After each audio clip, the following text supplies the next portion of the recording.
Okay, in the last class, we have entered into the first unit, that is regarding power semiconductor devices. So these are the entire power semiconductor devices you are going to study within the first unit. And also we have seen what are the contents that you are going to understand in the first unit. And then coming to the basic power semiconductor switches, here it is divided into three types: 2-layer device, 3-layer device and 4-layer device. And in the first unit, you are going to study about the 4-layer device, that is thyristor, and this is about the entire family of the thyristor. Coming to the thyristor, it basically consists of 4 layers: P-type layer, N, P and N. All the 4 layers are joined such that 3 junctions are framed: junction J1, junction J2 and junction J3. Now, outside terminal has been taken out from this outer P layer, and that leads to terminal of anode, and then other terminal is taken out from this out N layer, that is called as cathode, and inner P layer has been taken out, a terminal known as gate. So obviously it consists of 3 terminals: anode, cathode and gate. So coming to its operation, all the entire operation of this thyristor can be explained in 3 modes: reverse blocking mode, forward blocking mode and forward conduction mode. The reverse blocking mode is nothing but anode is connected to negative, cathode is connected to positive, thereby junctions J1 and J3 are reverse biased and junction J2 is forward biased and gate is open. Whenever this reverse voltage, that is anode to cathode negative voltage, so it is called as reverse voltage, is increased from, so here the voltage is increased from 0 to some value, then obviously there is a smaller value of current, that is called as reverse leakage current, and that flows due to the carriers present at this junction J2. And then if this reverse voltage is increased beyond this reverse breakdown voltage, what happened? The breaking of junctions J1 and J3 occurs. Obviously, there will be larger current flowing from cathode to anode, because here cathode is connected to positive, anode is connected to negative. Obviously, current flows from cathode to anode, so there will be negative current flowing through the SCR, and that larger current leads to damaging of SCR. So basically, thyristor or SCR is not operated in reverse blocking mode. Next, coming to forward blocking mode, anode is connected to positive terminal of the supply, cathode is connected to negative terminal of the supply, and gate remains open. Here, we are not providing any voltage to the gate. Then at this condition, junction J1 and J3 gets forward biased and J2 gets reverse biased. Then what happens if you go on increasing this voltage? Same as reverse blocking, in the forward blocking also there will be smaller increase in the current in the forward direction. That is from anode to cathode, because here anode is connected to positive, cathode is connected to negative. The current flows from anode to cathode up to a point called as forward breakover voltage. Here if you see the characteristics are same from 0 to in the positive direction and also in the negative direction. From 0 to reverse breakdown and from 0 to forward breakdown, the current increases. And here, if you are going to increase this forward voltage beyond this forward breakover voltage, what happened? If you see, this is the current value. Obviously, if you increase beyond this forward breakover, current drastically increases, and then it goes on increasing if you are going to increase the voltage, so that particular SCR is in forward conduction. So this is the region of forward blocking. Once you increase the voltage beyond forward breakover, then it enters into forward conduction. So this is the region of forward conduction where larger current flows through the SCR. This is one of the way to turn on the SCR, that is increasing the voltage across anode and cathode beyond forward breakover voltage. Other way is, if you see the circuit, you are connecting anode to cathode voltage. In addition to this, you are also connecting gate cathode voltage, where gate is connected to positive terminal and cathode is connected to negative terminal. So here if you connect like this, and if you see the characteristics at a point, let us consider at this point you are giving the gate voltage. At this instant, it shifts to forward conducting. So let us consider at this point you are providing gate voltage. At this instant itself, it take a turn and enters into forward conduction, stating that larger charge carriers moves across all the junctions and larger current flows through the SCR. Here if you see, whenever gate voltage is also provided, J1, J3 forward biased and also J2 is also forward biased at that instant, thereby it enters into forward conduction state. This is the operation of a thyristor. Here there are two currents. One is holding current and other one is latching current. Here if you see, there is holding current, latching current. Here latching current is the value where transition starts. Latching current is the minimum current beyond which SCR enters into forward conduction state or fully on state. And there is below this latching current, there will be holding current, and below which SCR gets into forward blocking state and it enters into off state. So in reverse blocking and forward blocking, SCR is in off state. In forward conduction, SCR is in on state. And here, how will you off the SCR? Already told you, you will off the SCR by decreasing this anode to cathode voltage. When you decrease this voltage, obviously what happened? Here, when you decrease this voltage, obviously this anode current decreases. It becomes below the holding. When the instant it becomes below the holding, it gets into forward blocking state, or you can say it gets into off state. That is how you will on the SCR, or that is how you will off the SCR. Now let us see here. If you see this, so this is the basic diagram we have already discussed. There are three junctions. When you apply the positive and negative voltage, J1, J3 gets forward biased and its depletion region with decreases. So whenever gate voltage is applied, obviously junction J2 bit also gets decreased. All the junctions are forward biased. Then there is a flow of current from anode to cathode. This is how SCR can be operated. Now let us see what are the basic turn-on methods for SCR so that it will be transmitted from forward blocking state to forward conduction state. So these are all the 5 methods where the SCR can operate it from forward blocking to forward conduction.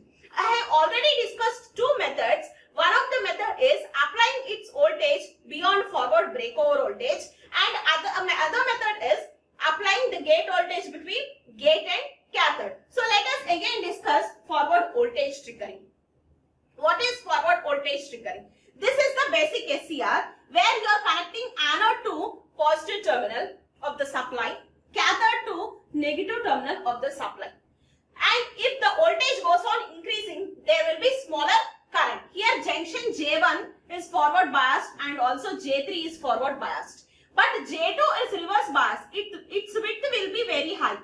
If you go on increasing this voltage, what happened? At a point called as forward breakover voltage, VBO, this junction width also decreases and this junction J2 also gets forward biased. Now at that point, all the junctions are in forward biased. Obviously, there will be flow of all the charge carriers across all the junctions. Then current starts flowing from anode to cathode. And this is called as forward voltage triggering. Applying the voltage between anode to cathode beyond the forward breakover voltage such that all the junctions gets forward biased, thereby there will be larger flow of current through the SCR. And here gate remains open. You are not going to apply any voltage between gate and cathode. That is about forward voltage triggering. And second method is gate triggering. You are going to apply the voltage between anode and cathode, where you are connecting anode to positive and cathode to negative. Here you are applying a very smaller voltage that is less than forward breakover voltage. But you need to turn on the SCR. One of the method is apply the voltage between, here you are having gate terminal. So you are going to close the switch, thereby gate and cathode are connected to the supply. Gate is connected to positive terminal and cathode is connected to negative terminal. At that instant, so before applying the gate voltage, already J1 and J3 are forward biased.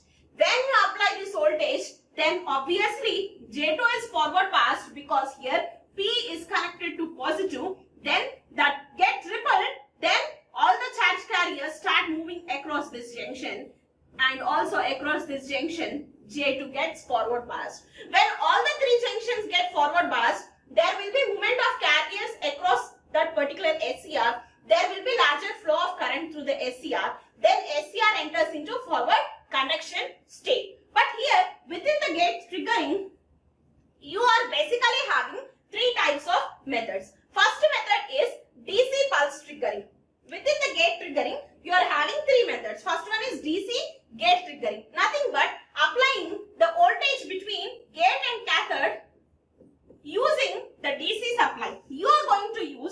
DC supply between gate and cathode, and then you are going to turn on the SCR. But there is one of the disadvantage of using the DC gate signal.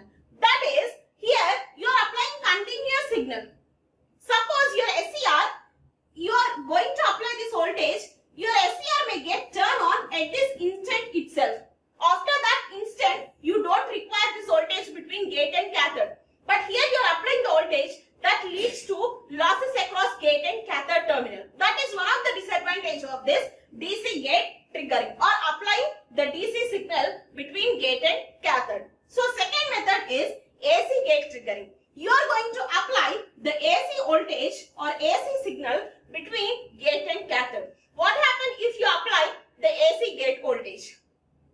Basically, AC voltage will be rated at 230 volt. That is not required between gate and cathode. You generally require 5 volts or 10 volts between gate and cathode. So, in order to reduce that 230 to 10 volt, again, you require some transformer. You are going to use a transformer. You are going to step down this voltage, and then you are going to apply the voltage between gate and cathode. Thereby, what happened? Again, this using of transformer leads to increased cost. That is the disadvantage of this AC gate signal. And then you are going for pulse triggering. Using of pulse triggering, nothing but you are going to provide the gate signal in the form of pulse. You are going to provide the voltage for some time, and then you are going to apply 0 volts for some time. So if you apply this voltage, then obviously it gets turned on. After that, there is no application of gate signal. So that leads to reduction of losses, and also you are not going to use any transformer. That also leads to decreased cost. So disadvantages of DC gate signal, like continuous signal leading to losses, and also using of transformer that leads to increased cost, will be reduced in this pulse gate triggering, where you are going to use the pulse for some time. After that, it is going to be 0. Thereby, there will not be any losses, and also there will not be any cost increment in that particular triggering method. This is about gate triggering. Next, coming to the third method, that is about dV by dt triggering. What is meant by dV by dt? The name itself says that dV by dt is nothing but rate of change of voltage. You are going to apply sudden change of voltage across the terminals of anode and cathode.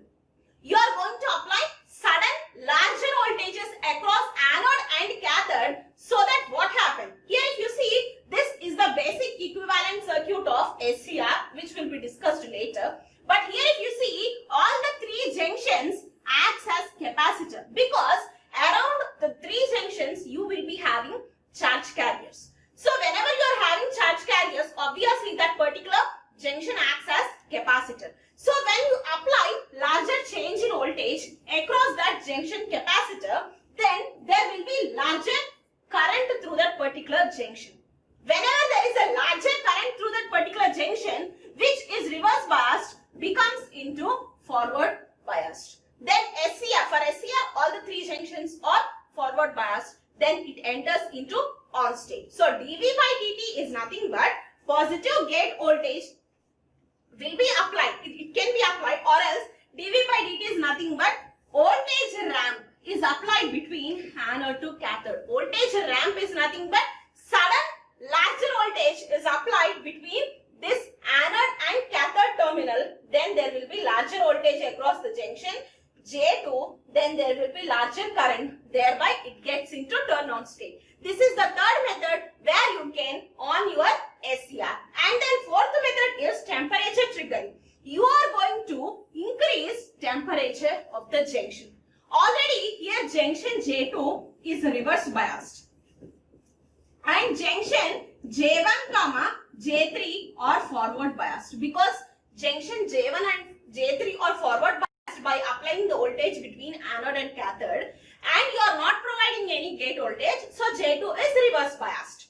So when it is reverse biased, and if temperature of that particular junction J2 is increased by some external circuit, what happens if the temperature is increased by some external circuit of that junction J2, all the charge carriers start moving across the junction, then SCR can be turned on because all the three junctions are forward biased. So whenever temperature is increased, obviously this junction J2 also gets into forward biased. One basic thing is when all the three junctions get forward biased, SCR gets into on state. This is about temperature triggering. And last method is light triggering.